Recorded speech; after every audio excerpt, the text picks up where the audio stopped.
Good morning. Welcome to House State Administration. Going to be a busy day today.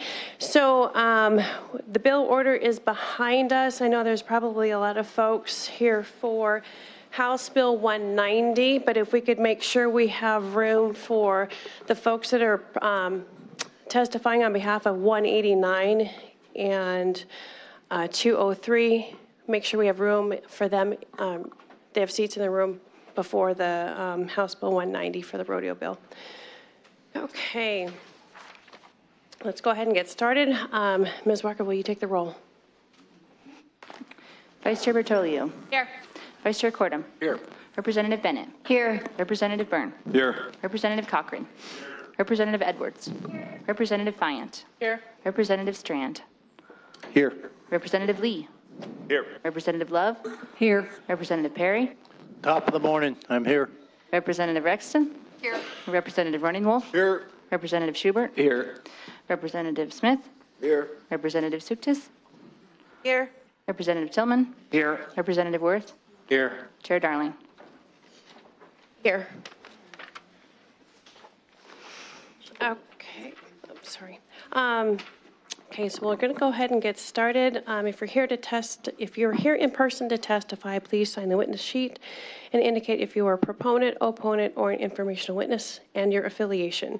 If you are submitting any written information to the committee, it must contain your name and who you represent. You may submit it to our clerk. Please remember all committee hearings at the Capitol are broadcast live over the internet and on TV. The audio tape minutes remain online as part of a permanent public record of the meeting. Any personal information you share will be part of that record. So with that, we'll go ahead and get started.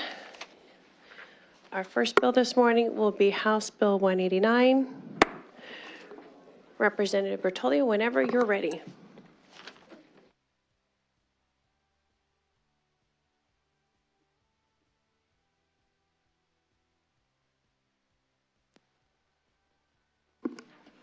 Good morning, Madam Chair and members of the committee. I am Marta Bertolio, and it's spelled B as in boy, E-R-T-O-G-L-I-O, and I proudly represent House District 75, which is a large portion of Jefferson County just south of here. Before I get started, may I please hand out this packet of information regarding releases? Please do. Thank you.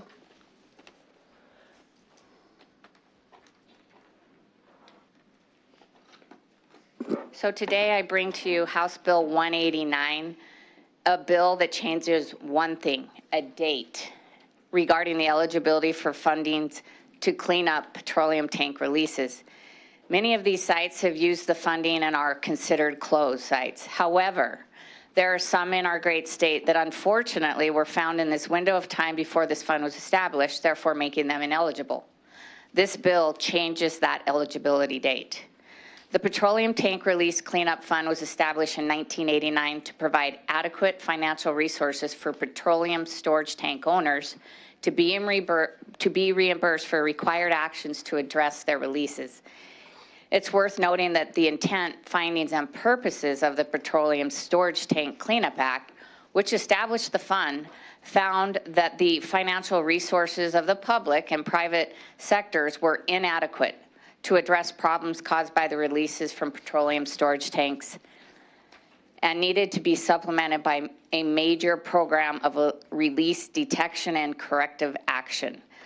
For the owner of a petroleum release to be eligible for the fund, one of the criteria is that the release must have been discovered on or after April 13th, 1989.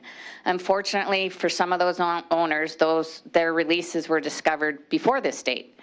Investigation and cleanup of ineligible releases is often challenging because of the high cost of addressing environmental contamination. House Bill 189 would change the discovery date for eligibility to January 1st, 1984 and help move many of these stalled out ineligible legacy releases toward closure.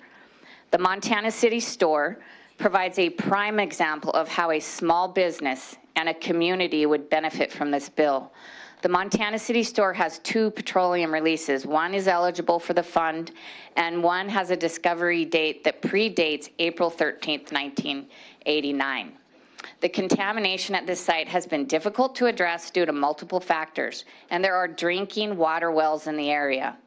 The owners have worked hard to investigate the releases, but despite their best efforts, investigation and remediation of this site has been slow because they have had to fund half of the cost of this expensive work out of their business proceeds. Extending the eligibility date back to 1984 would mean that the ineligible Montana City store release could be eligible, and the required and expensive remediation that will be needed could be implemented, protecting the drinking water wells in the area and moving the release toward closure. And with that, I'm going to sit for proponents, opponents, informational witnesses, and reserve the right to close, Madam Chair. Thank you for your time. Thank you, Representative Bertolio. Do we have any proponents in the room? Good morning, Madam Chair. My name is David Hunter, Hunter. I am, along with my partner, Chris Rehor, the owners of the Montana City store in Montana City. We're one of the small businesses that would be helped by this bill. We bought the property in 2007, and prior to our purchase, the owner of the store provided us a letter saying that the release had been closed by DEQ. In 2009, DEQ reopened the release. They have the authority to do that. But we've been dealing with the costs and the consequences of that for the last 16 years. The Petro Board pays 50% of the costs in our case because we have one release that is eligible and one release that is not because of the dates. Chris and I are both old enough that we would like to sell the property, right? I mean, I'm 75. I'm kind of tired of helping run a convenience store every day, but we can't. We're like homeowners who have a house in a fire situation. If you can't get insurance, right, and there's really no private insurance for fuel spills, really the Petro Board acts as the insurance backup for owners of convenience store. If a potential buyer can't get insurance, you can't sell your property. I mean, that's the situation some homeowners are in Montana and California. That's the situation we're in at the Montana City store. So this bill would provide us some financial assistance, but most importantly, it would provide the coverage from the Petroleum Board, which would give a potential buyer the assurance that there is, in essence, insurance for the cost of the fuel spills. You know, our customers pay the 3/4 cent tax that's imposed on fuel for the coverage. So it's an important issue to us personally. We also think it's an issue of fairness because we're paying the tax, but right now we don't get coverage. So I certainly urge your support. I think it's important to us. It provides some cleanup, and it provides some fairness to business owners like us who had a spill that predated the act. Thank you, Madam Chair. Thank you, Mr. Hunter.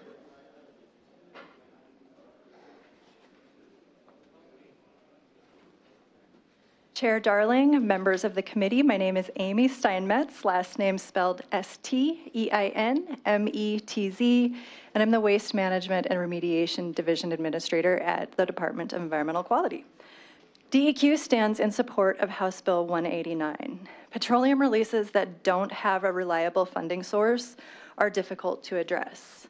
DEQ and the Petroleum Tank Release Compensation Board, and I'm going to say PTRCB from now on so I don't have to say all of that, estimate that there are about 20 open petroleum releases that were discovered between 1984 and 1989 that may be eligible for the Petroleum Tank Release Cleanup Fund if House Bill 189 passes.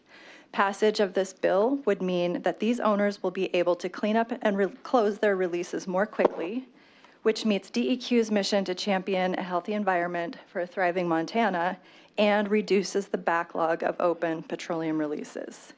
Chair Darling, with your permission, I'd like to pass out a pamphlet, and unless the committee would like me to, I don't plan to walk you through this, but I would like to provide it as background information on, one, what the law requires of owners and operators of petroleum releases, two, the role that DEQ plays in ensuring compliance with state regulations, and three, the role that the PTRCB plays in financing petroleum release cleanup activities.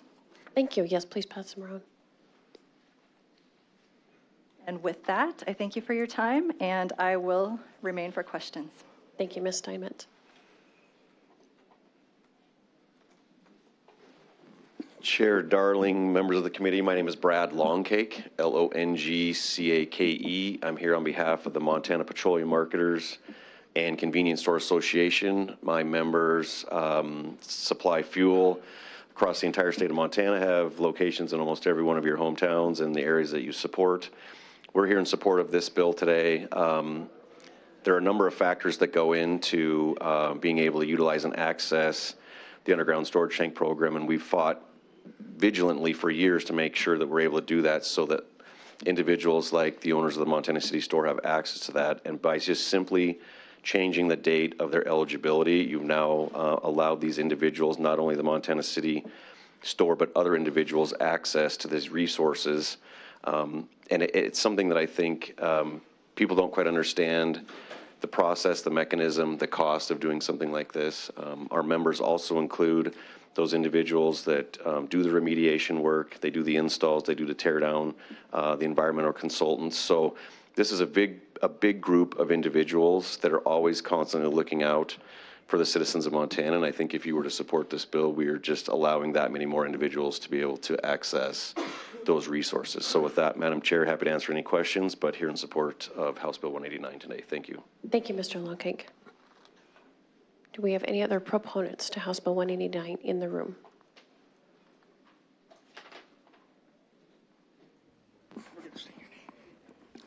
Hi, I'm Elena Hutchings. Oh, we're on the petroleum bill? Are you here for the rodeo bill? Yeah. Yeah, it's going to be the last one that we have. Yeah, okay, yeah, wrong bill, no problem. Any other proponents in the room for House Bill 189? Do we have any proponents online for House Bill 189? No hands raised. Thank you, Ms. Kirby. Opponents to House Bill 189? We have any opponents in the room? Any opponents online, Ms. Kirby? No hands raised. Thank you. Informational witnesses for House Bill 189. Good morning, Madam Chairman and members of the committee. Terry Wadsworth, Executive Director for the Petroleum Tank Release Compensation Board, which manages, of course, the Petroleum Tank Release Cleanup Fund. I'm here as an informational witness on behalf of the board, which consists of 7 citizen members. Certainly available for questions. Thank you. Thank you, Mr. Wadsworth. Do we have any informational witnesses in the room? Any more? Any online, Ms. Kirby? No hands raised. Thank you. Questions from the committee. Representative Perry. Madam Chair, for Mr. Wadsworth, I have a couple of questions. Representative Perry. Madam Chair, Mr. Wadsworth, so what's the basis for this date change? I mean, how do we get 89 and where did that come from? And then how do we go back to 84? Where did that, and why are you not choosing 75? Very good question, Madam Chairman. Representative Perry. The 1989 date was picked because it was the date that the law became effective, okay?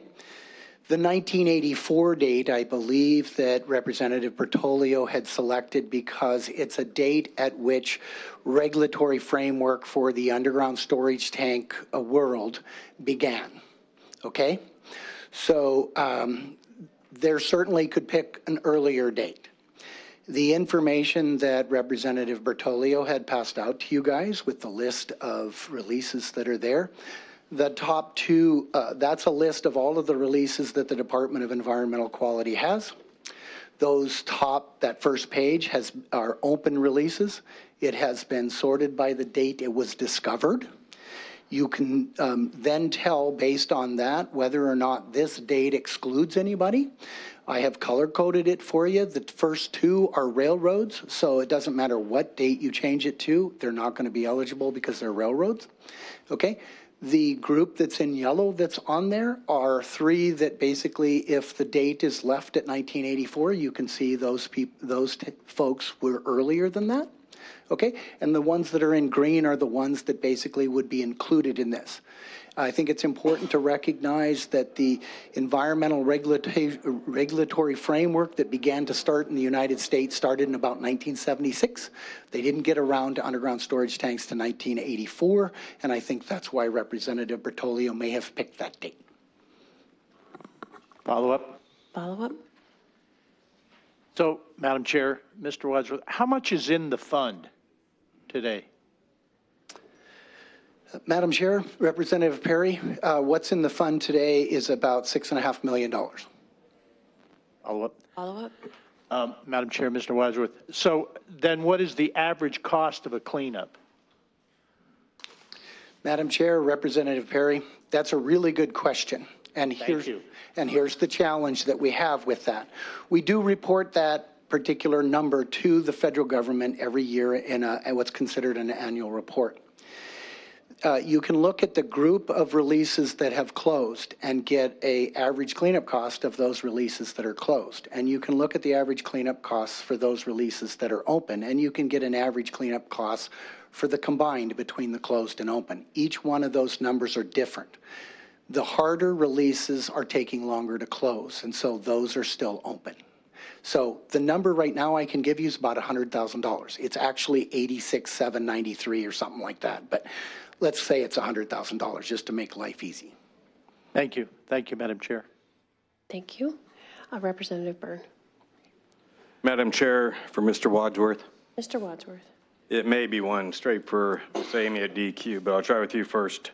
Madam Chair, Mr. Wadsworth, I understand, I love the program, I've seen it in action a couple times, but I don't understand why we have a federal military reservation that we're taking care of with the Malmstrom Air Force Base Building 450. Can you address that, or is that better? Mr. Byrne, what are you referring to? A line. The It's in the handout, green. the handout that The we. handout, yes, the handout. Perfect, thank you. Thank you, Madam Chair. Thank you, Madam Chair. The list in the handout is the Malmstrom Air Force Base does have a release there. That one didn't get highlighted by me because of the fact that it would have to go through the eligibility process. It is a federal facility, likely would be denied because of a federal facility. Thank you, Madam Chair, that's it. Thank you. Representative Fayette. Thank you, Madam Chair. Question for Mr. Wadsworth. Mr. Wadsworth. Madam Chair, Mr. Wadsworth, can you help me to understand on this handout the status between confirmed and resolved? Madam Chair and Representative Fayette, thank you.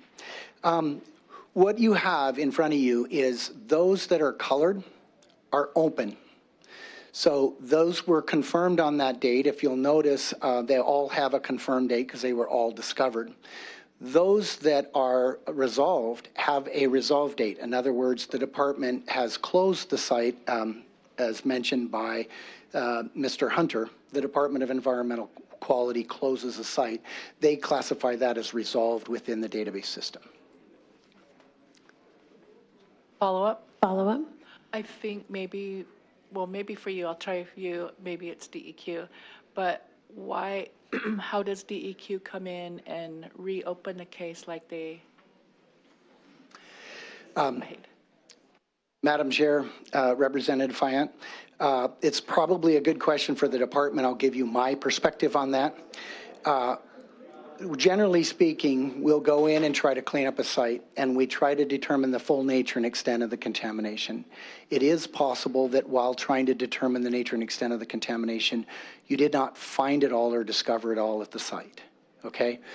Many of these sites might have tanks in several locations at the site over a period of 50 years. So you may not have been able to recognize the fact that there was other contamination at a different location within the property. The Department of Environmental Quality's regulatory framework allows an owner to roll that contamination all into one release. When you find contamination in another area of the site, it may reopen the release to try to deal with that particular contamination. Okay, thank you. Thank you, Madam Chair. Okay, anyone else? Any other questions from the committee? Seeing none, Representative Petroleum, would you like to close on your bill? Yes, thank you, Madam Chair, members of the committee. Thank you for a great hearing, and I just want to say, let's get these these sites cleaned up and make sure they're clean and safe for generations to come. And I appreciate your thoughtful consideration for this bill and respectfully ask it do pass. Thank you. Thank you, Representative Bertolio. Let's let the room clear out since it's so noisy in the hall. Oh.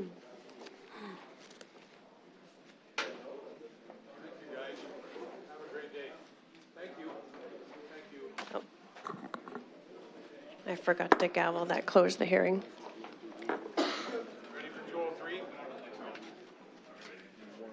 Pardon? Ready for 203? Yes, yes.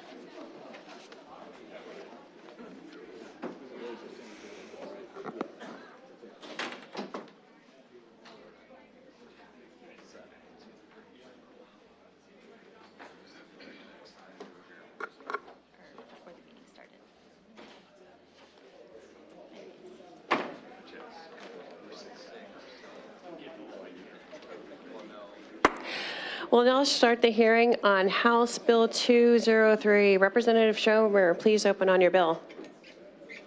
Madam Chair, members of the committee, my name is Curtis Schomer, SCHOMER. I'm here representing House District 48 in the great state of Montana. I bring before you House Bill 203 that will recognize Montana's rich mining history, the hardworking men and women who make this industry thrive. Montana's mining heritage is a cornerstone of our state identity, as reflected in its nickname, the Treasure State. And indeed, the mining industry continues to be a major economic driver for Montana, contributing billions of dollars in economic output annually, creating thousands of jobs, and generating substantial tax revenue for the state and local communities. While acknowledging the historic impacts of mining, the state has developed world-leading regulations to ensure environmental and community protections, showcasing Montana's commitment to sustainable development of its mineral sources. Establishing Montana Mining Day on February 9th rightfully honors the state's mining pioneers and celebrates its ongoing role in supporting national defense, energy transition, economic growth through responsible mining practices. Thank you. Thank you, Representative. Do we have any proponents to House Bill 203 in the room? Thank you, Madam Chair, members of the committee. My name is Matt Vincent, Vincent, Executive Director of the Montana Mining Association, so I better be up here. I don't want to belabor any more than what the good representative said. I think he covered it well. It would be maybe, we had to deliberate a little bit on what date we chose on this, and we talked amongst our association as well as some of our state historians. If you look at when National Miners Day is, it was selected on December 6th for the mark of the Monongah, West Virginia mining disaster, the worst mining tragedy in our nation's history. With over 350 men died in a coal mine in West Virginia. Obviously, we've had our share of tragedies in the early years, with the Granite Mountain disaster and Butte being the worst hard rock mining accident in mining history, with 168 men dying. But that's not the intent of this bill. I think our industry has worked tirelessly to honor the sacrifice of our past miners with world-class safety standards now, and Representative Schomer also referred to the environmental protections that we afford. We had some other folks say, well, it's got to be the first gold strike. It's Oro y Plata. But if you've ever read that K. Ross Toole book, An Uncommon Land, Montana, he kind of sums it up by saying that the argument concerning who discovered gold in Montana and where first is likely to ever be settled. And in any event, firsts are relatively unimportant except to the antiquarian. What matters is effect, and it's the effect that mining has had on our identity, in which we would like to focus this bill. It's we've already referred to the billions of dollars in economic activity and tax revenues that fund very vital programs across our state. The thousands, tens of thousands of, well, I guess it's over 20,000 direct and indirect jobs that are created by our industry. Those are very important. Montana has Montana Tech, one of the nation's 14 recognized mining district or mining schools, and that's really something that we want to focus on here. We need many more of our students that are in school today to choose a career in mining. We already have a very daunting workforce shortage as it is, and it's bound to get much worse if we don't do something more about it. So Montana Mining Day, February 9th, 1865. This February will be the 160th anniversary of when the state seal with the miners' pick and shovel and our motto, Oro y Plata, was adopted into place. And so we've selected that date. It's an opportunity to engage and inform our public about the benefits and the responsibility of mining in our state. And so our association is proud to represent an industry that respects our heritage and driving innovation and economic prosperity into the future. I would respect and urge a due pass. Thank you. Thank you, Mr. Vincent.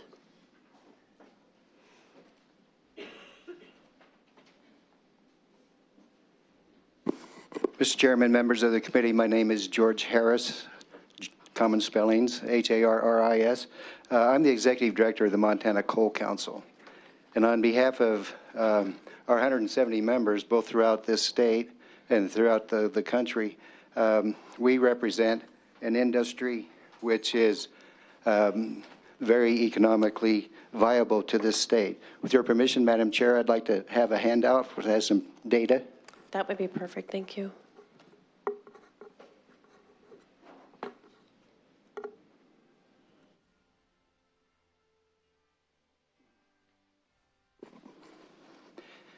Montana has the largest coal reserve in the United States.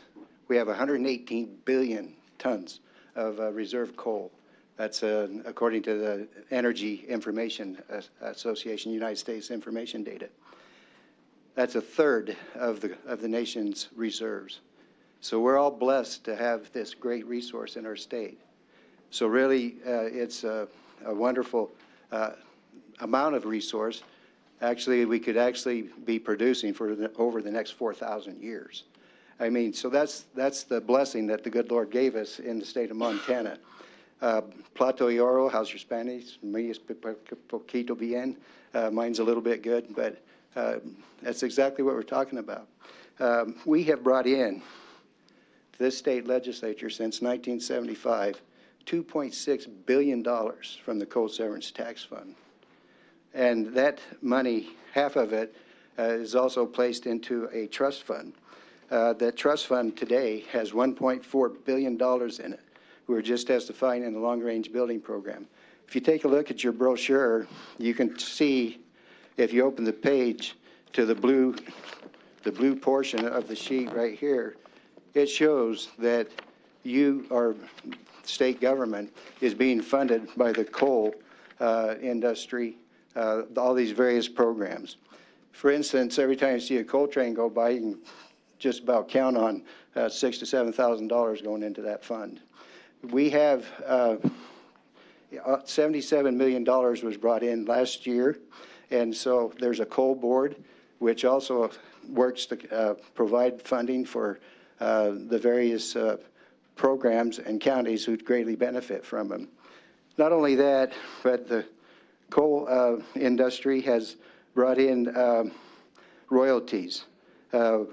We have brought in over $2 billion worth of royalties. We also we're producing 28 million tons of coal a year. This year it's about 27 million. It's been as high as you can see the history of the production. really the coal industry itself produces some high-paying jobs, some of the highest-paying jobs. 890 employees work in the coal industry. Now we have over $100 million in annual payroll, and there's a educational process or a misconception that this is not the 1800s where you have a dirty product and everything's caving in. You got canaries in the mine dying, and those years are long since gone. The industry has spent billions of dollars of reducing emissions. In fact, in the last 2 decades, 94% of emissions have been reduced in the coal industry, and we're continuing to meet environmental, state, and national environmental standards. Not only is Montana coal abundant, but it's affordable. These lights wouldn't be on right now, especially when it's cold. When cold's there, we're not opposed to other industries, but when the wind doesn't blow, unless you're in Livingston, and the wind doesn't blow and the sun doesn't shine, coal's there. Coal is there. We produce 40% of our energy comes for Montana. Our cost for our citizens is in the 9 to 10 cents per kilowatt hour. Just suppose you back to east, you're looking at 27 cents per kilowatt hour. So not only is coal abundant, it's affordable and it's clean. So this is really a nonpartisan issue. We're optimistic about the future. We've had many challenges. We're meeting our standards. We will meet these challenges head on. We respect the opinions of industry concerns. We respect both parties. We appreciate both parties. We appreciate this legislature. Coal really is Montana's ace in the hole. Madam Chair, I appreciate it, and thank you for your time. I'll be glad to respond to any questions. Thank you, Mr. Harris. State admin doesn't often get to hear economical stats on the coal industry, so that was kind of nice. Any other proponents in the room for House Bill 203? Madam Chair, members of the committee, Todd O'Hare with the Montana Chamber of Commerce. I often, when pardon? Spell your last name, please, Mr. O'Hare. Apologies. Last name spelled O-H-A-I-R. Thank you. Often when I introduce myself and the Montana Chamber of Commerce, I reference the different business sectors that are members and that we represent, and natural resources and mining is one of those. And in fact, I spent 15 years of my adult career working in the coal industry, where I got to have a deep and intimate understanding and appreciation for the jobs that are created there, the well-paying jobs that are created there, and the tax generation that is created from that as well. So the Montana Chamber of Commerce, we're big supporters and big believers in growing Montana's economy and diversifying our economy. And with that, that means that we add to our economy, we don't take from it. And so with that, we are strong supporters of declaring a state mining day. Thank you, Madam Chair. Thank you, Mr. O'Hare. Madam Chairman, members of the committee, John Iverson representing Treasure State Resources Association, IVERSON. It's a great day to be in front of your committee. Treasure State Resources Association represents a broad coalition of businesses and associations that do much of the work in Montana: mining, agriculture, transportation, energy, oil and gas, recreationalists, and organized labor. We represent businesses that use Montana lands productively.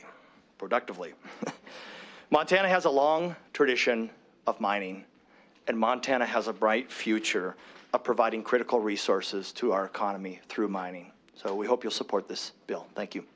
Thank you, Mr. Iverson.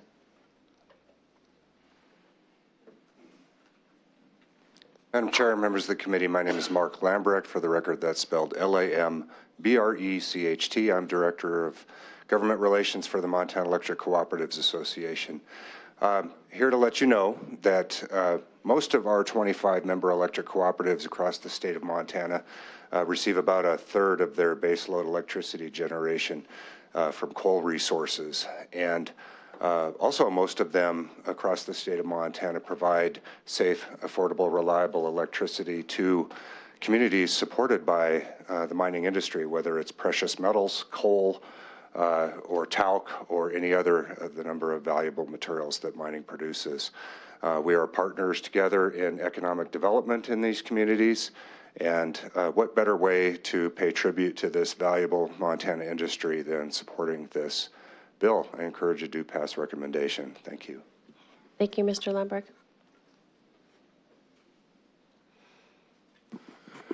Good morning, Madam Chair, members of the committee. My name is Al Ekblad. That's spelled E-K, B as in boy, L-A-D.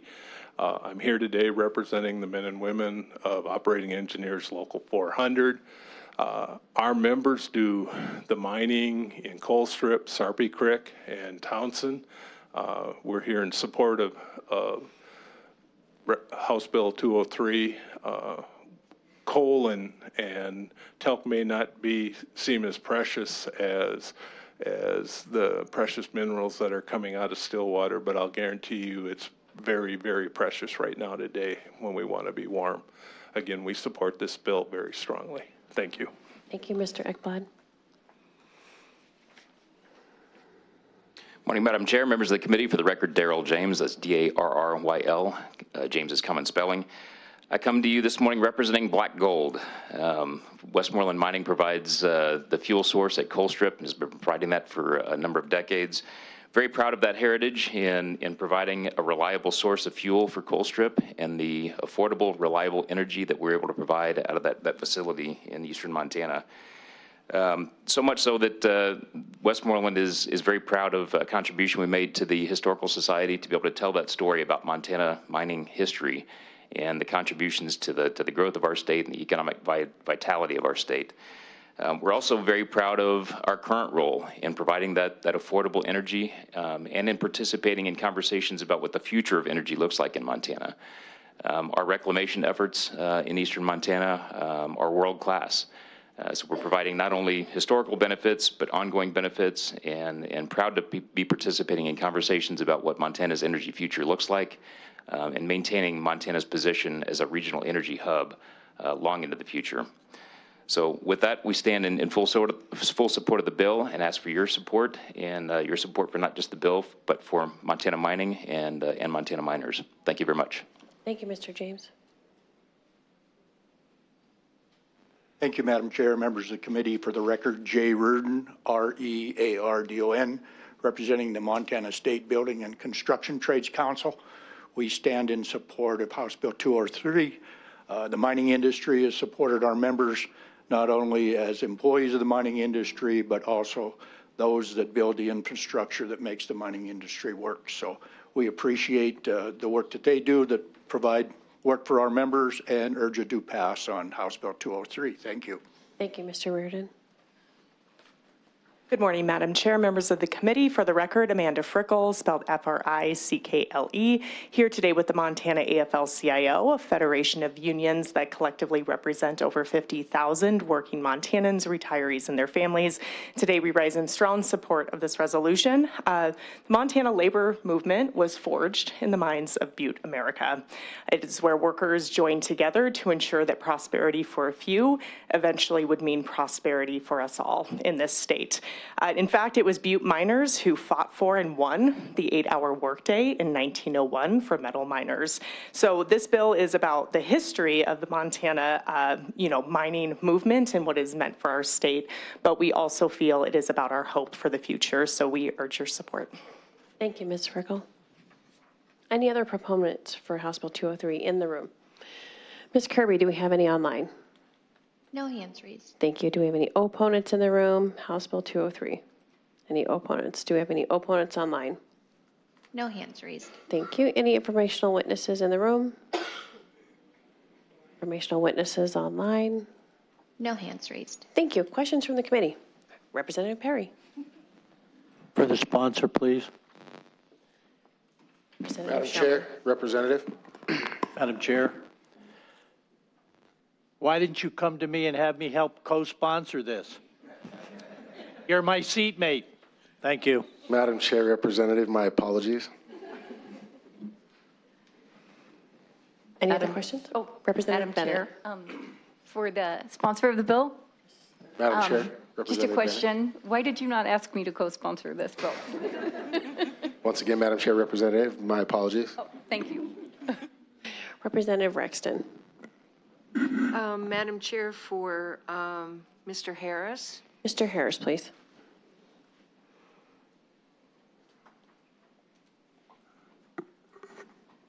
I'm getting shorter every year, I think. you. Representative Redson, Madam Chair. Thank you, Madam Chair. Mr. Harris, could you give us an idea of what kind of salary these coal miners are making? Thank you for the question. As indicated in the brochure, but we're looking between $85,000 to $95,000 a year. And I also invite any and all of you to come and visit the plants. And I appreciate Mr. James's comments on the reclamation. But Mr. Vinson pointed out Montana Tech. We do need to have the technical people. The coal industry is very sophisticated and very, very expensive and sophisticated equipment that operates the mines. And so that's the salary range, but you're including not only the miners and the workers, but also the engineers and the administrators. And so it's some of the best paying job, if not the best paying jobs in the state. Over $5 million of property taxes have been paid by the industry just last year to Rosebud, Musselshell, and Bighorn County. It's very significant economically. Thank you. Anyone else? Anyone else? Seeing no other questions, Representative Schomer, would you like to close on your bill? Thank you, Madam Chair. Members of the committee, I'm going to go off the cuff here just a little bit. Some of you don't know, as I stand here in front of you, I've been an underground miner. At, in my opinion, the best mine in the state, but no offense to the coal miners. I recently went to work for the DLI doing mine inspecting, safety consulting, things like that.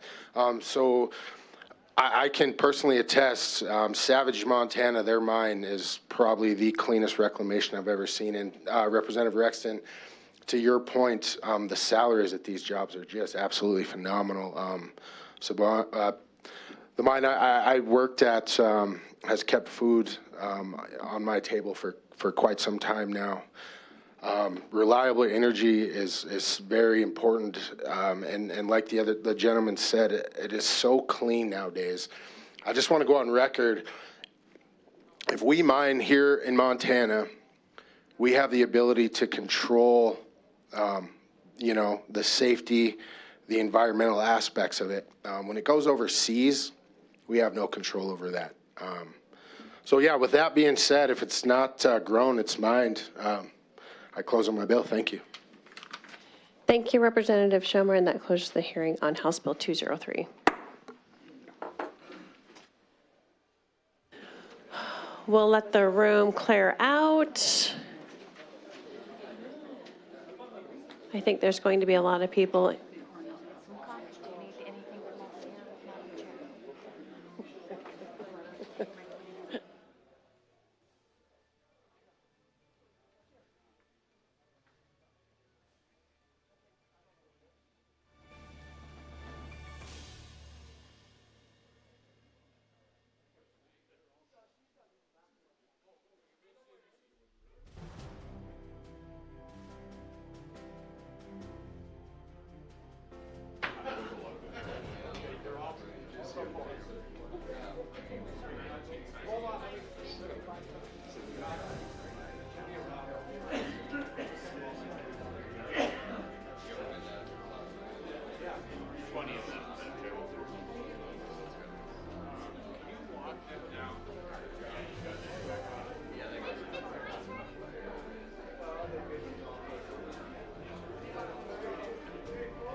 If we could go ahead and fill up the room with as many proponents that are coming in to testify on behalf of House Bill 190, that would be great.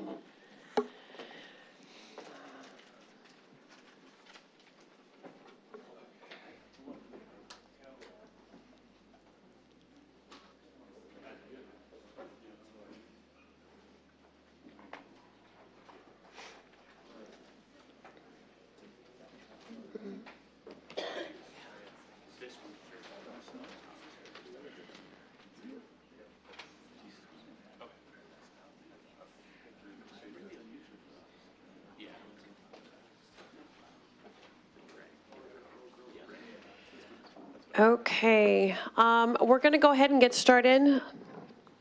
We'll open the hearing on House Bill 190. Where is the good sponsor? There he is. Okay, great. So, Mr. Sponsor, we're going to go ahead and let you open on your bill. And because we have so many folks here to testify, we're going to ask that you, all the proponents, opponents, et cetera, keep it short. Try to keep it to 2 minutes. We're going to time you. And I apologize for the time crunch on this, but we do have executive action to do after this bill as well. So with that, Representative, please open on your bill. Thank you, Madam Chair, members of the committee. I am Representative Greg Overstreet of House District 88, which is Stevensville and Florence. I will be very brief, and the reason is I have the luxury of being brief because you're going to hear fantastic stories from real people, not me. Why have a state sport? That's a very fair question. I think there are two answers to that. A state sport expresses a state's heritage. And secondly, a state sport spotlights something about a state. And to give you some quick examples of this, I will mention some of the state sports of various states, and I think you'll see that these state sports capture the essence of a state. Alaska has dog mushing as a state sport. California has surfing. Minnesota has ice hockey. New York has baseball, which makes sense. That's where baseball was invented, in Cooperstown. North Carolina has stock car racing, where NASCAR was invented. And North Dakota has curling. So that should give you an idea about expressing a state's uniqueness through a state sport.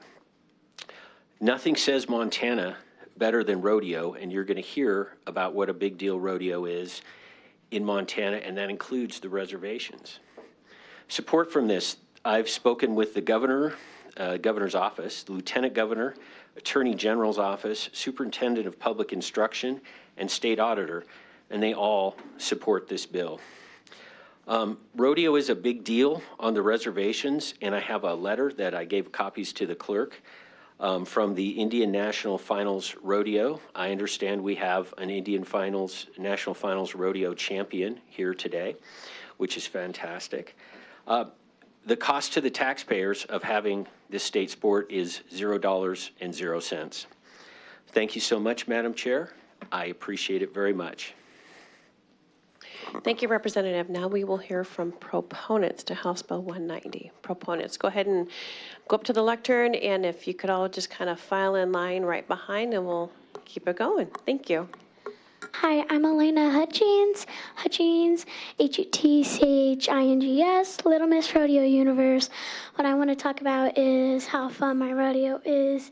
Helping children's hospitals is very fun to donate a lot of toys to all of the children's hospitals and go to rodeos and get out stick horses and toys to the children. And I really like to go out the arena and like go and ride my horse there and do a lot of fun stuff there. And I have a brain tumor. It's stuck in my brainstem, so I can't get it out. And what I do is get out my autographs, sign it, and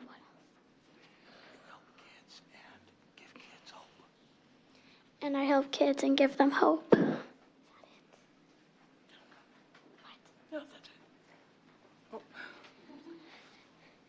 Are you finished, Ms. Hutchins? Okay, thank you so much. We really appreciate you being here. Thank you, Madam Chair and members of the committee. That's a tough act to follow. I am Russ Miner, M-I-N-E-R, and I'm the representative for House District 26, which is part of Cascade County and all of Choteau County. Full disclosure, our family's been involved with the rodeo production business for 48 years, or I've been involved in 48 years. And so I would say I have some experience on the effect it has on families. I mean, we've watched generations, and you see generations in the room that compete in rodeo, whether it starts at Little Britches Rodeo or high school or NRA or PR or pro rodeo. So it's a big family sport. Families gather at rodeos either to compete or to observe, and nothing speaks more of the culture in Montana than rodeo. Thank you, committee. Thank you, Representative. Next. Madam Chair, members of the committee, I'm Bridger Chambers, C-H-A-M-B-E-R-S. I live in Butte, Montana. I guess all I wanted to speak on was some of the positive impacts rodeo has around the state as a whole, not just for people that are involved with rodeo, but the branches that it reaches beyond that. An example with this would be I have a sponsor, they're called Chicks and Chaps, and they started in Missoula, Montana, and what they do is they bring women in with breast cancer, and they give them a behind-the-scenes look at what rodeo looks like. So behind the chutes, they're able to rope the dummies and explain the ins and outs of rodeo that they normally wouldn't get just watching it in the stands. And by doing so, they raise money for breast cancer awareness, and that money that they raise is allocated within their town. And I know there is Chicks and Chaps conventions all over Montana, and now it has reached nationwide from Texas to California. So I believe it's something that is very positive impact on the sport of rodeo, and also gives rodeo a chance to give back to the towns that we're able to compete in. I believe that rodeo and Montana go hand in hand like anything else. So I'm just a huge supporter of this, and thank you for your time. Thank you, Mr. Chambers. We appreciate you. Morning. Madam Chair, members of the committee, my name is David Whitmore. I'm a professional rodeo entertainer, clown, as you would say it. Yes, I wear makeup today. I'm here without it. Speaking on behalf of my sport, my living, this is how I make a living 365 days a year. Sorry to interrupt, but could you spell your last name? W-H-I-T-M-O-Y-E-R. Thank you so very much. You're welcome. Sorry to get ahead of you. But yeah, that's my job. I work for the Professional Rodeo Cowboys Association. I work for the Professional Bull Riders Association. I've worked for I work for the Montana High School Rodeo Association. I've worked for the Northern Rodeo Association. I've worked for just about every one of these guys behind me. I speak for about every one of these guys behind me. The guy you just listened to won the average in the world. He is going to be subtle and not say anything about that, but there are some huge names standing back here. That guy has a gold buckle. He's a huge advocate for it. He's been viewed on TV millions of times. That's from the start. I'm going to go with some numbers today for you guys. The Cowboy Channel, which is where half of our state rodeos are aired on the Cowboy Channel, produces a customer base of over 100 million people. The Cowboy Channel is aired all over the United States, all over the world. That is at half of our rodeos. Montana boosts over 80 professional rodeo performances, over 30 professional rodeos throughout the state of Montana, 80 performances. That is advertising dollars from local sponsors, entertainment dollars, all the community putting in extra dollars to bring cowboys to their community and entertain their people and their tourists. That's the other thing too. Tourism in this state is a $5.4 billion business. On average, it's about $8 billion, the total impact we have on the state. Rodeo is a huge tourism producer. At each end of Yellowstone Park, there are at least 2 rodeo arenas. Gardner has 2. West Yellowstone has 2. Glacier National Park has a rodeo arena on each side of it, one in Sure. Canada. Mr. Whitmore, sorry, 2 minutes. That's it? That's it. You I'm got my sorry. numbers. You know what's up. Thank you, guys. Thank you so much. We appreciate you.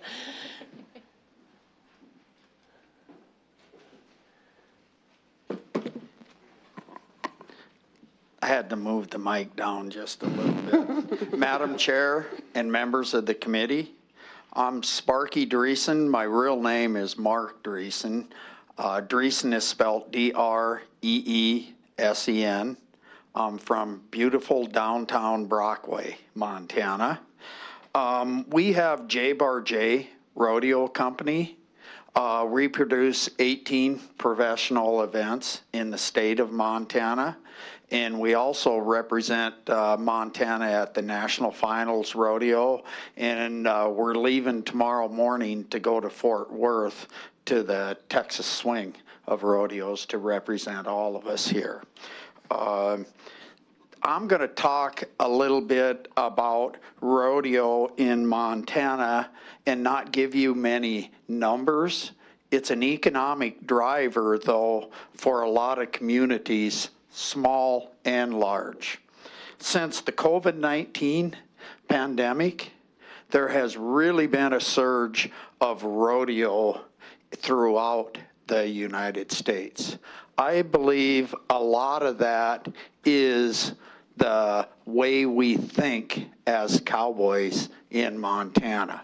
You know, we put God, country first, and when we put our cowboy hats on, my dad always told me, when you put your cowboy hat on, it better mean something, and it better mean something good. And I believe that is very true with what the people in Montana and the United States want to see today. Thank you. Thank you, Mr. Dreesen.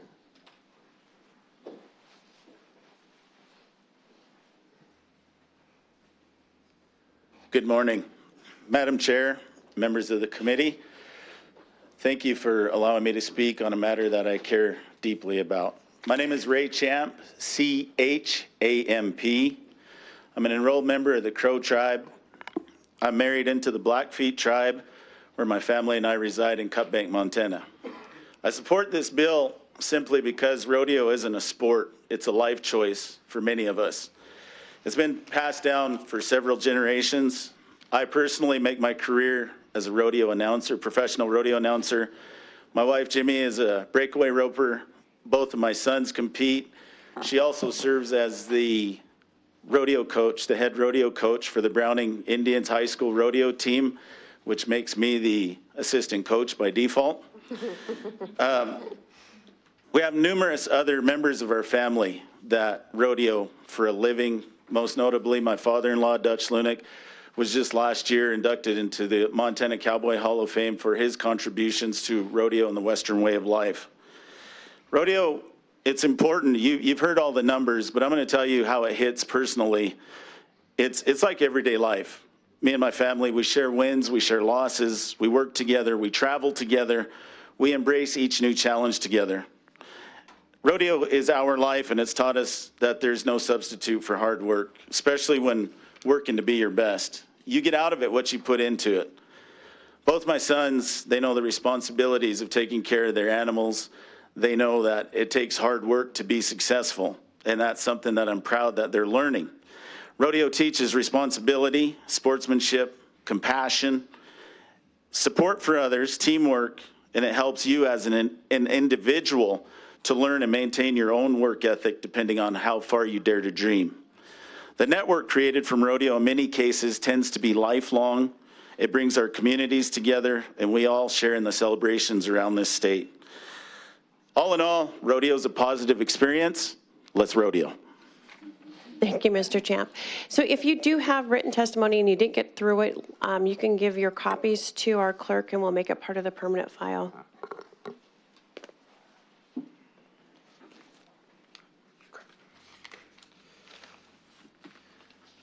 Good morning, Madam Chair. Ooh, I can move this a little closer. Good morning, Madam Chair and members of the committee. Thank you for this opportunity to speak on the matter that is important to me. My name is Talvin Champ, and I am a sophomore at Browning High School. I compete in both team roping and tie-down roping. Rodeo has been a significant part of my life since I was about 4 years old, and I've been involved in junior high and high school rodeo since about 6th grade. I believe that the sport of rodeo should be the official sport of Montana because agriculture and rodeo are the one thing that tie the entire state together. Our great state was built on the back of a horse, plowing fields, moving cows, pulling travois, and hunting buffalo. I am very proud of not only my Montana homesteader heritage, but my Crow and Blackfoot heritage as well. As far back as anyone in my family can remember, my family's livelihoods have been from the back of a horse. In my ancestry, I have a cattle driver from Texas who married a Blackfoot woman. I have a cattle rancher from Kansas and an Absaluga chief. I live and ranch on my family's 6th-generation cattle ranch on the Blackfoot Reservation like many young Montanans. My roots in this state run deep, and I am proud of my Western heritage. Rodeo is my Western heritage. In the small town of Browning, nearly everyone has some connection to rodeo, whether directly through a family member. This is particularly true amongst younger generations. At Browning High School, many students are members of the rodeo team. Our rodeo club not only gives us a way to be involved in the sport we love, but gives us a sense of belonging in our school community. Our rodeo team is not only popular with the kids at school, but it brings a sense of pride to the community. We host community cleanups, rodeo camps for the younger kids, and we lead our warriors through town when they have accomplished great things. Our rodeo team has found the perfect balance between keeping our native traditions alive while keeping the rodeoing in the modern world. Rodeo gives us a platform to celebrate both our cowboy and native culture. Through rodeo, my teammates and I have found a connection to our community and the world outside our homelands. Thank you. Thank you. And could you please spell your last name? C-H-A-M-P. Thank you very much. Thank you for being here today.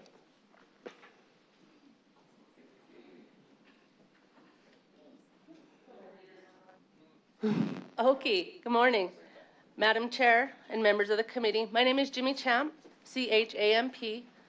I've been involved in the sport of rodeo my entire life. I was a member of the Montana High School Rodeo Association, a collegiate rodeo athlete graduating from the University of Western, and I continue to rope and train horses to this day. I've been a rodeo secretary, a timer, a producer. My family owns a stock contracting business, and we have produced rodeos throughout the state. I'm the ag teacher and rodeo coach at Browning High School.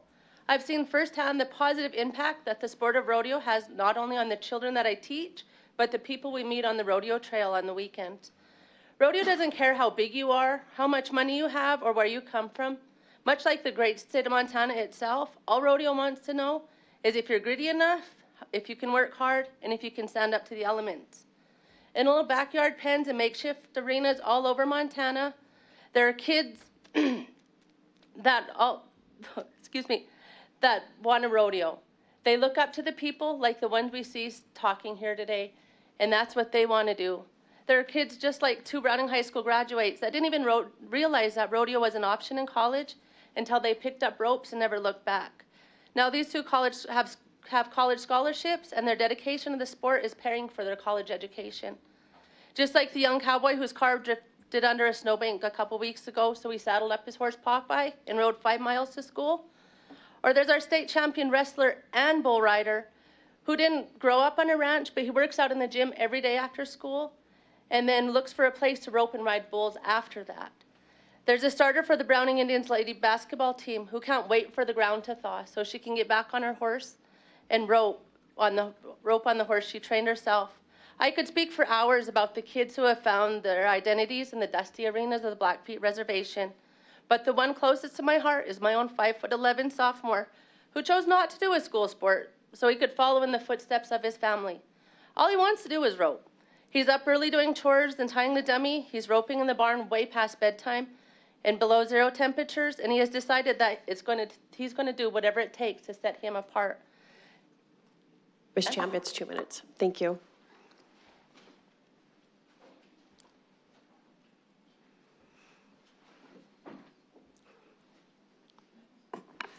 Madam Chair, members of the committee, Craig Miller, Miles City, Montana, M-I-L-L-E-R. I'm here representing the Miles City Bucking Horse Sale. Most of you heard it. It's the 3rd weekend in May, and it's economic driver for the committee like no other. We realized that in 2000 when we didn't have it. All the businesses on Main Street, the restaurants, gas stations, even the surrounding communities suffer. All small town rodeos, it's the biggest function of the whole state. So I'm quite frankly surprised it hasn't happened already. I'm glad that we're here. Thank you for your time. Thank you, Mr. Miller.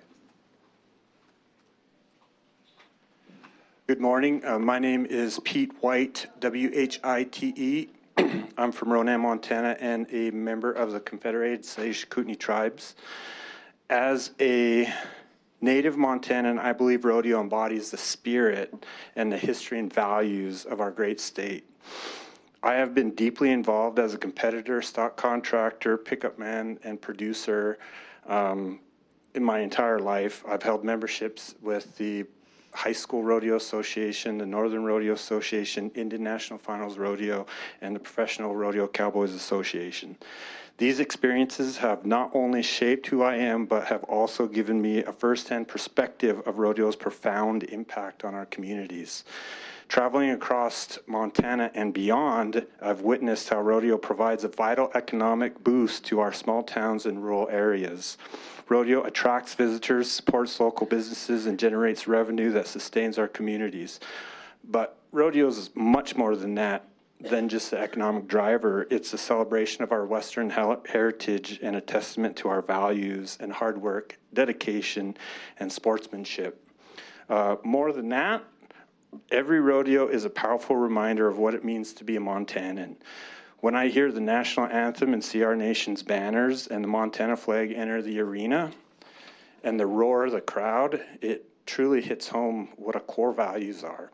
It's a moment of unity and pride, a celebration of our shared identity.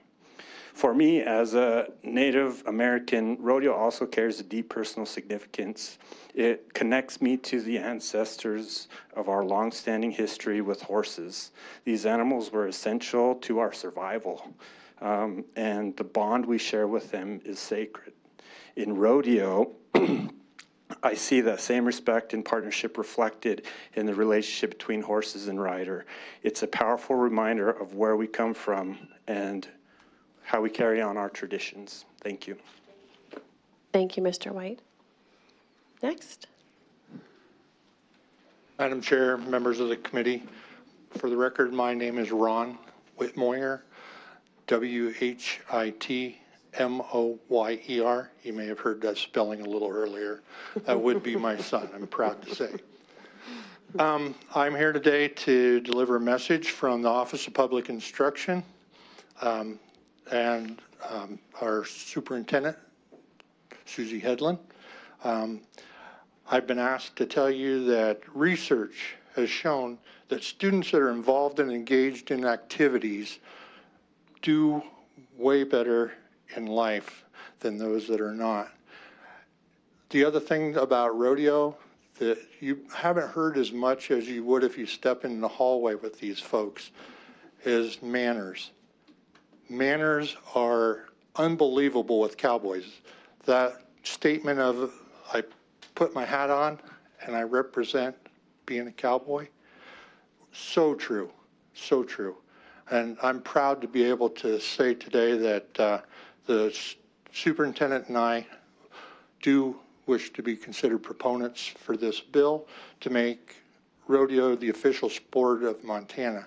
How more proud could you be than to say that in public, that your state has manners and show it every day. So thank you for your consideration. As I said, Office of Public Instruction is a proponent for this bill. Thank you. Thank you, Mr. Whitmoyer. Good morning, Madam Chairman, members of the committee. For the record, Melissa Shannon, MELISSA-SHANNON, here today on behalf of the Montana Lodging and Hospitality Association to support House Bill 190. I thank the sponsor for bringing this important bill. MLHA loves events like rodeos because they fill beds in our hotels. So we urge a do pass. And with your permission, Madam Chair, can I be excused? Yes, you may. Thank you. Good morning, Madam Chair and members of the committee. My name is Maddie Tyson, last name spelled Tyson. I represent the Montana Travel Association, and we represent many people, businesses, and organizations that make up Montana's travel industry, including outfitters, guides, dude ranches, marketing organizations, and thousands of indirect jobs supporting this industry. Many are in the rodeo sector as well. Rodeo is the state sport of Texas, Wyoming, and South Dakota. We support making it the Montana state sport as well, and think we have the best rodeos in the United States, small town and professional, and we are proud of that fact. Thank you for your time, and the Montana Travel Association supports this bill. Thank you, Ms. Tyson. Madam Chair, members of the committee, my name is Ole Hedstrom. That's Hedstrom. And I come here representing myself today at the request of a member of the proponents who I hold in the highest regard. I rise in support of 190, as many of the proponents have said.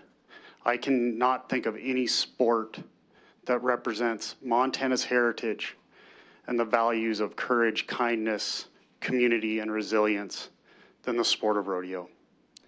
My current vocation no longer involves a horse. Everyone in the room knows that. But the values I carry forward to serve my community, I got from my many friends and family that taught me them in the sand of the arena.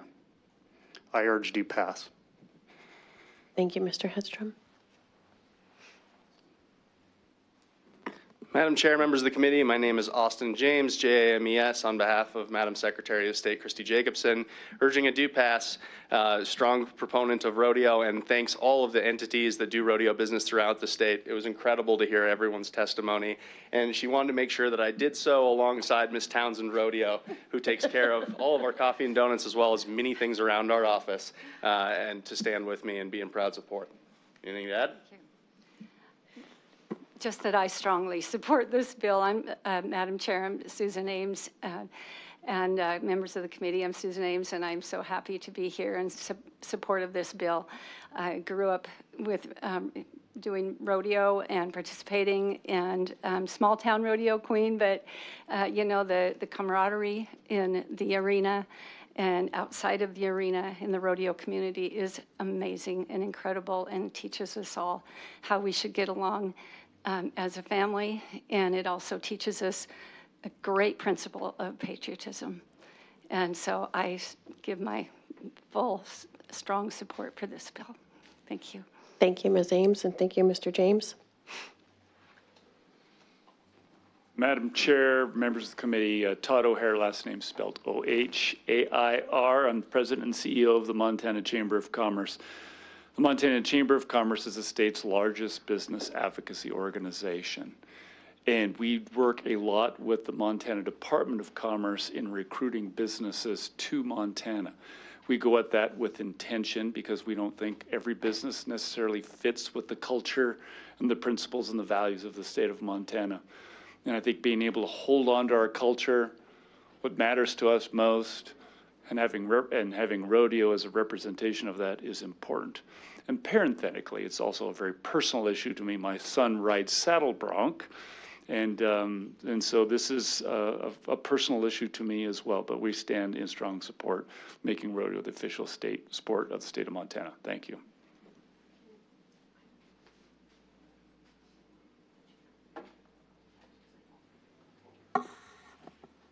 Next proponent.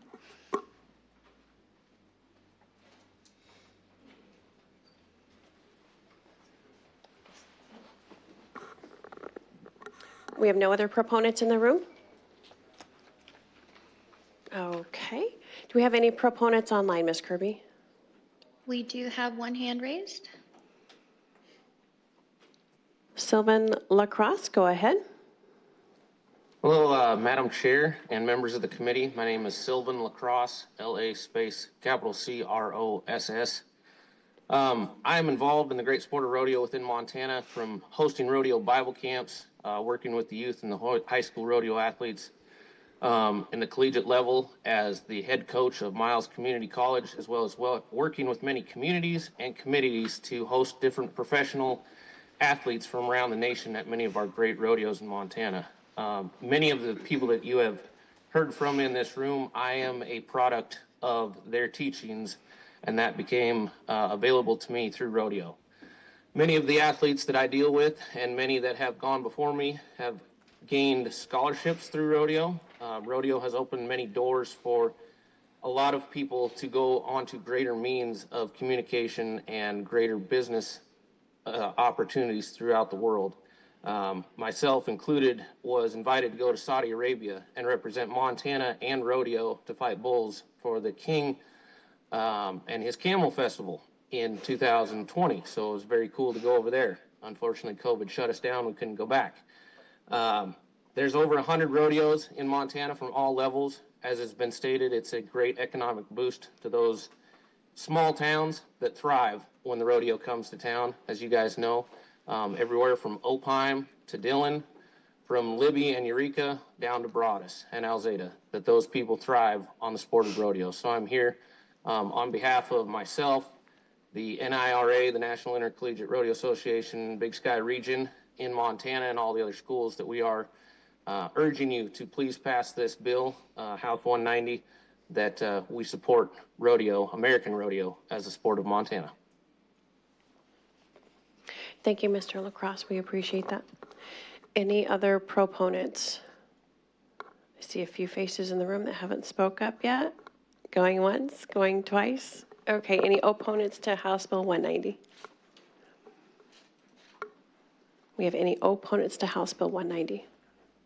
Seeing none in the room, do we have any online, Ms. Kirby?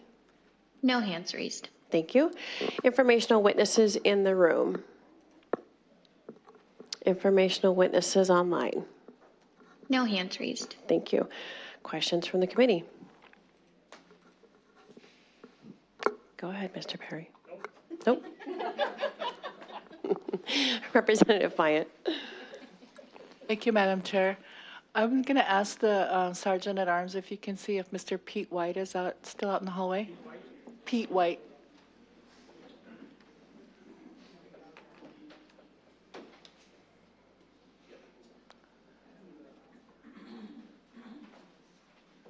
Mr. White, thank you.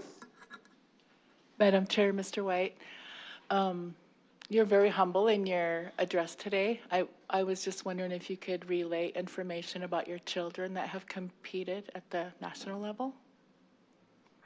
Now I'm going to get choked up.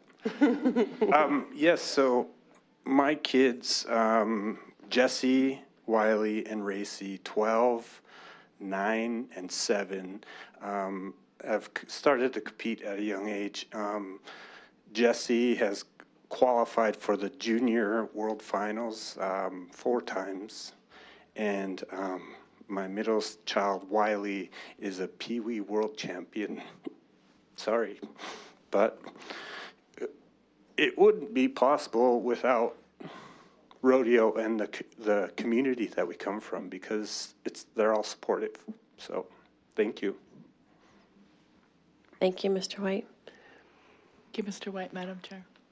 Any other questions, comments from the committee? I know a lot of these folks in the audience, and those have testified. They've done a lot to support rodeo throughout their whole lives. And there's a lot of stories out there. We've not heard the stories. These folks are being very, very humble, and I appreciate their time here today. So seeing no more questions, we'll go ahead and close, or no, the sponsor needs to close on his bill. Getting ahead of myself here. Thank you, Madam Chair. Sorry, members of the committee. Can we do E, Madam Chair? Can we close out the hearing first, please? Thank you. Go ahead, sir. This has been a memorable and magnificent hearing. I cannot possibly top anything that has been said. So I thank the chair and the committee for an outstanding hearing. Thank you very much. Thank you, Representative Overstreet, and many, many thanks to all of your folks that came here to testify today. We really appreciate it because it is the citizens of Montana coming here and participating in the legislative process that it matters a lot to us. So with that, we're going to close out the hearing for House Bill 190. Thank you all. Madam Chair. Okay, that's what I was. So after the room closes out, we're going to do EA, and we're going to actually add this House bill to our EA stack today. So if they would like to stick around to see what we're going to vote. So let's go ahead and if no objections from the committee, we're going to go ahead and do EA on House Bill 190. Okay. We'll open executive action on House Bill 190. Discussion from the committee. Madam Chair, may I make a motion? Yes, please. Sorry. Madam Chair, I move that House Bill 190 do pass. Thank you. I don't think Ms. Power needs to reiterate what the bill's about, so let's go ahead and talk about, do we have any discussion in the committee? Any discussion? Okay, let's go ahead and voice vote. All those in favor say aye. Aye. Opposed say no. The ayes have it. House Bill 190 passes committee and goes onto the House floor.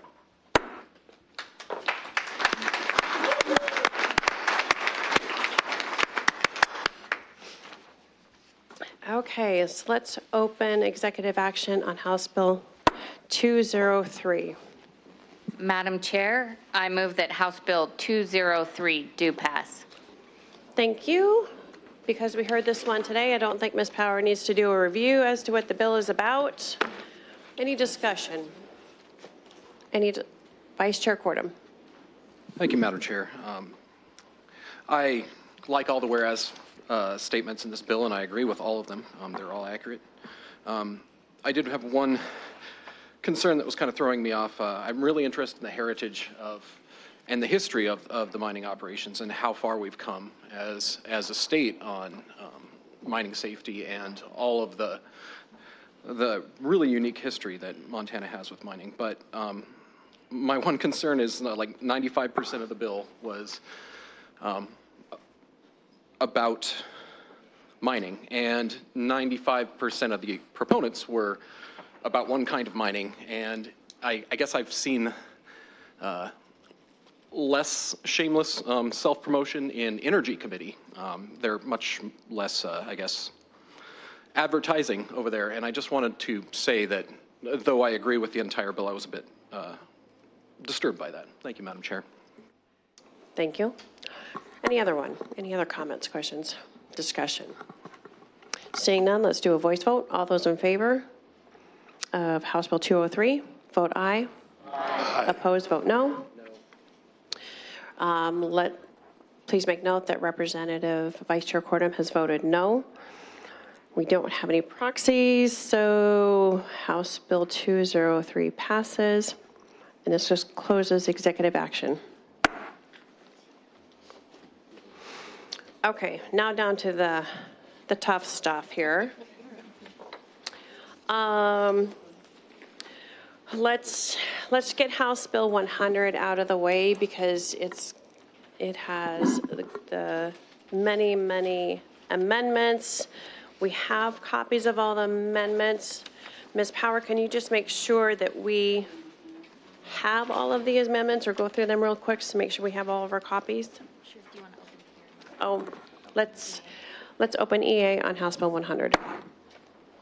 Madam Chair, I move that House Bill 100 do pass. Thank you. Ms. Power. Madam Chair, members of the committee, so this is House Bill 100 from Representative Mercer, which was requested by the Department of Administration, building upon some of their bills from 2023, clarifying the process for public records requests. As the chair mentioned, there are several amendments, so you all should have a packet on your desk today. The purple cover sheet gives you a very high-level breakdown of what each of the amendments does. And just as a note for the committee, when there are bills that have multiple amendments on them, I will do cover sheets like this and then also evaluate them for conflicts. So in my reading of these, I do not believe that there are any policy or technical conflicts between any of these. So do you want me to go through all of the amendments to start or at one by one? Let's just go, start at the top and go one by one. Okay. Madam Chair, so amendment 100.1.3. This was just a technical amendment, a correction to correct some subsection references that were wrong. So no policy change, just a technical thing. And it's a friendly amendment? Yes. Yes, and actually, Madam Chair, I should say my understanding is that these are all friendly amendments. You also, in your packet, have a document from the Department of Administration that goes through their position on the amendments. There are more amendments on this bill than are being presented today because they were not friendly amendments, but everything that is on your list for today is supported by the department and I believe by the sponsor, Madam Chair. Thank you, Ms. Power. The next amendment is 0.1.6, and that just provides that the first hour of work after the filing fee, after that $20 fee is paid, is free. And then I just on here just noted exactly where the changes are so you don't have to flip through the full bill to find that. 0.1.8 provides that agencies that incur a cost while responding to one of these records requests can only charge for that once, no duplicate charges for the same things. 0.1.9 adds a preamble to indicate legislative intent. And then 0.1.10 puts a $25 an hour cap on the amount that agencies can charge when processing requests.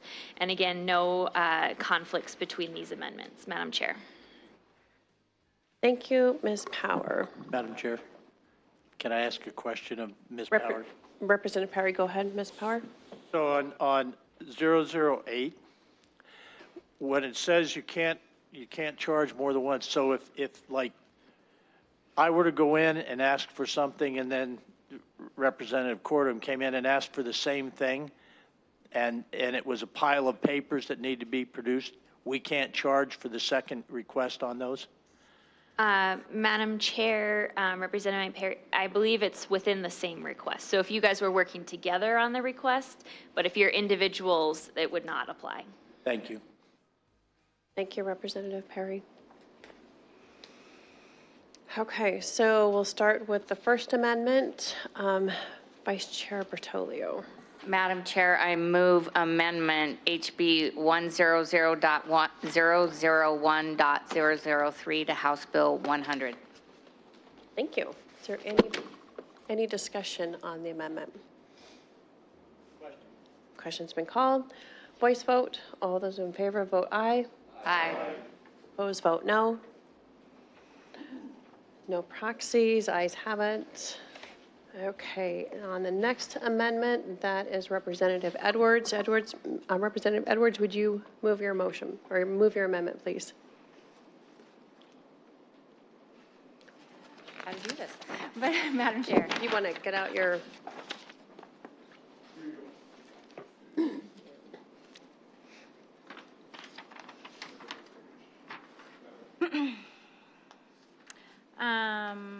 The motion to propose, I move an amendment to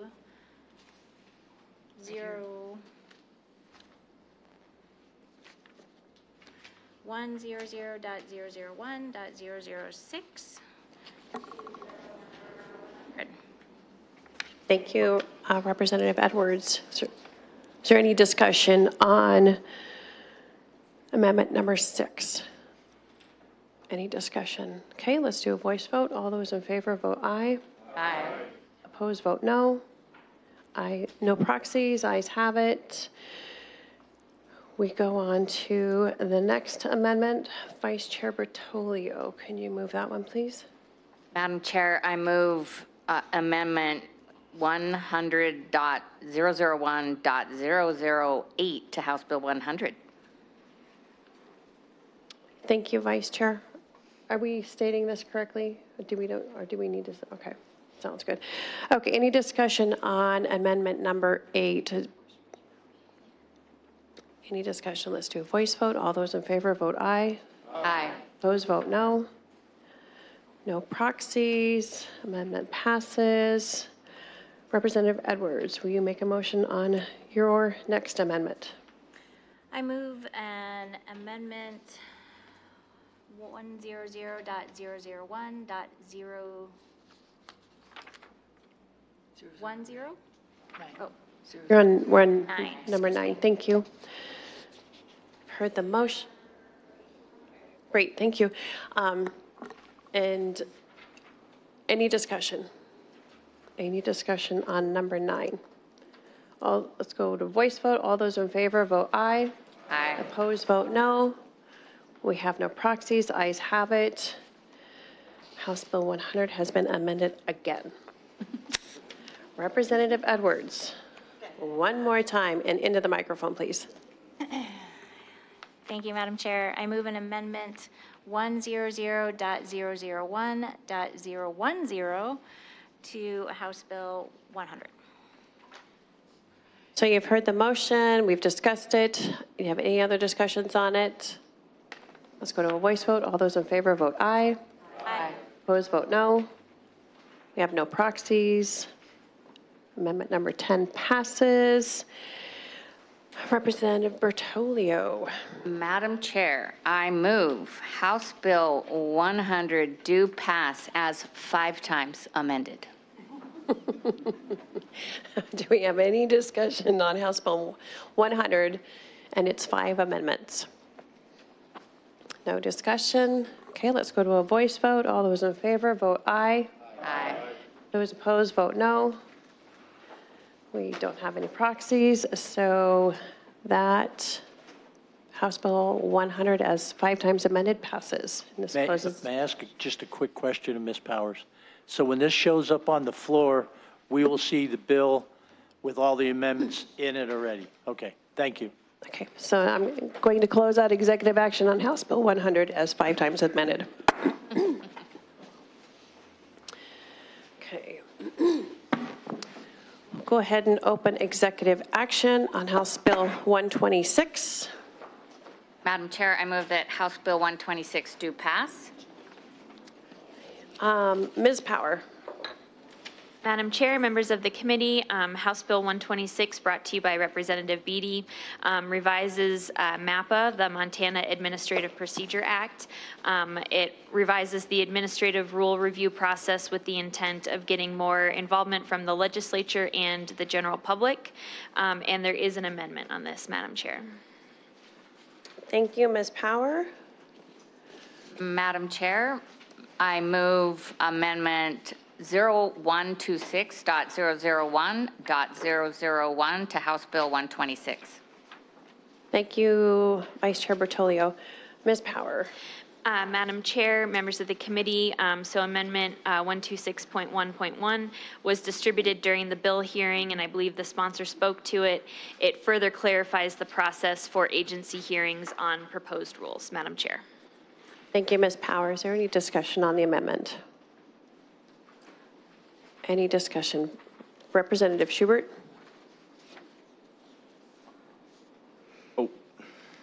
Madam Chair, representatives, members of the committee, just looking at this amendment, basically it says, it takes out a section that says that the agency shall provide a reasonable time for the public to ask the agency questions and for the agency to respond. And I don't necessarily agree with that, so I'm going to be against the amendment. And that's on page 5.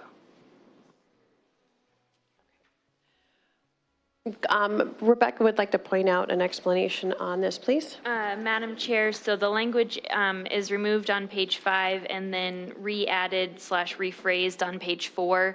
So it makes it upon request as opposed to required. So this, it's still in there, it's just a little bit different, Madam Chair. Representative Schubert? Madam Chair, Ms. Power, so the agency would not be required to do this whole public comment deal then? Madam Chair, Representative Schubert, they would still be required to hold a public hearing and everything. That hasn't changed. This would just, as originally written, my understanding is that it would say that they had to do these things. I'm not explaining this super well, but may I look at that? Yes, go ahead. So basically, it still has an open hearing, and this is just saying, instead of requiring that there's a specific presentation, it just says that people can ask for it. But it doesn't change any of the public process to this. Okay. Thank you, Madam Chair. Ms. Power.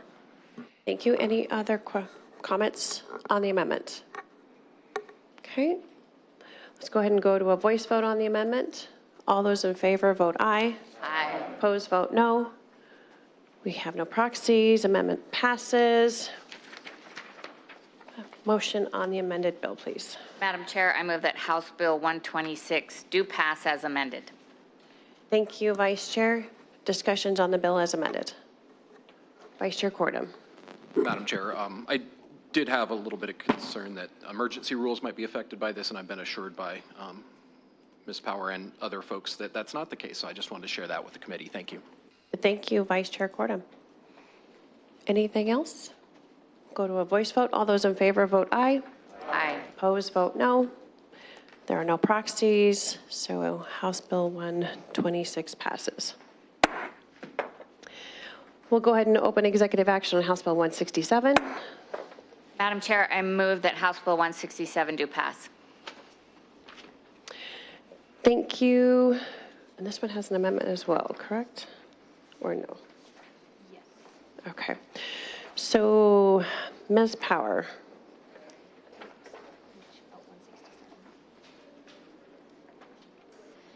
Madam Chair, members of the committee, so this is House Bill 167 brought to you by Chair Darling. This removes the requirement to post absentee lists at polling locations. This was requested by election administrators, and there is an amendment if you'd like me to. Yes, let's go ahead and let's move the amendment. Madam Chair, I move Amendment 167.001.001 to House Bill 167. Thank you, Vice Chair. Madam Chair, members of the committee, so this amendment was distributed during the bill hearing, and this just adds to the further cleanup of this bill, just aligning a subsection within this with the change, and then also a cross-reference with another statute, Madam Chair. Thank you, Ms. Power. Is there any discussion on the amendment? Any discussion? Thank you. Let's go to a voice vote. All those in favor vote aye. Aye. Opposed vote no.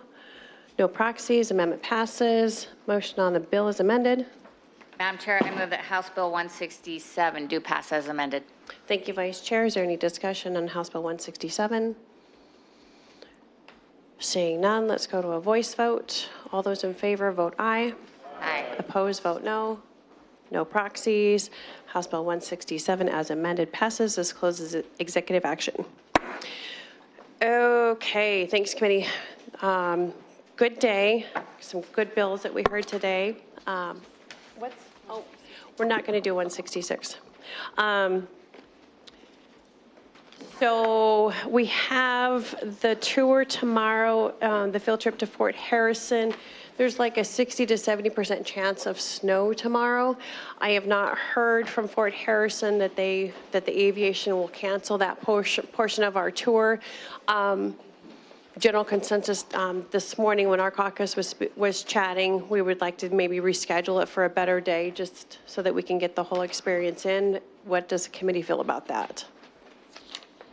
Okay, so I will reach out to General Dorval and see what she says about that. So I will send out an email to let everybody know, but as of right now, let's just anticipate it being canceled for tomorrow just because of the 70% chance of snow. I think that's it. Ms. Power, do you have anything? No, Madam Chair, are we meeting tomorrow then, or? We are not meeting tomorrow if the trip is canceled. So enjoy your Friday morning. Sleep in it, Dad. Do what you need to do. Take care of yourselves. Capital crud is going around, so stay healthy. House State Administration is adjourned.